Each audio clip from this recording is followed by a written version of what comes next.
ధీరజ్ పని పూర్తి చేసుకొని ఇంటికి వస్తూ ఉంటాడు. ఇంతలో ప్రేమ బయట కూర్చుంటూ ఉంటుంది. ఇంతలో అక్కడ ఉన్న ధీరజ్ మాత్రం ప్రేమను పట్టించుకోకుండా లోపలికి వెళ్తూ ఉంటాడు.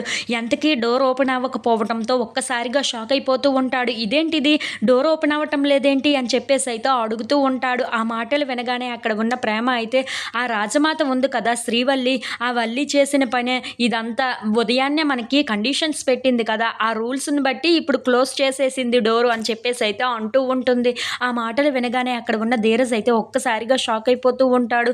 అయ్యయ్యో, ఇప్పుడు ఏం చెయ్యాలి, నాకు బాగా ఆకలిగా ఉందే అని చెప్పేసి అయితే అంటూ ఉంటాడు. ఆ మాటలు వినగానే అక్కడ ఉన్న ప్రేమ అయితే ఒక్కసారిగా షాక్ అయిపోయి ధీరజ్ వైపు అలా చూస్తూ ఉండిపోతుంది. ఇంతలో అక్కడ ఉన్న ధీరజ్ మాత్రం ఏదో ఒక ప్లాన్ ఆలోచించవే, లోపలికి వెళ్ళే విధంగా, నాకైతే బాగా ఆకలి వేస్తుంది అని చెప్పేసి అయితే అంటూ ఉంటాడు. ఆ మాటలు విని అక్కడ ఉన్న ప్రేమ అయితే ధీరజ్ వైపు అలా చూస్తూ ఉండిపోతుంది. ఇంతలో అక్కడ ఉన్న ధీరజ్ మాత్రం ఏంటే, ఏం ఆలోచిస్తున్నావు, నాకు ఆకలిగా ఉంది, ఇలా మాడిపోతుంది నా కడుపు అంటే నువ్వు అలా చూస్తూ ఉండిపోతున్నావేంటి అని చెప్పేసి అయితే అడుగుతూ ఉంటాడు. ఆ మాటలు విని అక్కడ ఉన్న ప్రేమ అయితే ధీరజ్ మాటలు తలుచుకుంటూ చాలా బాధపడుతూ ఉంటుంది. నన్ను ఒక వస్తువులాగా ట్రీట్ చేస్తున్నాడు, కానీ నన్ను ఒక మనిషిలాగా నన్ను ప్రేమించటం లేదే అని చెప్పేసి అయితే అనుకుంటూ ధీరజ్ వైపు అలా చూస్తూ ఉండిపోతుంది.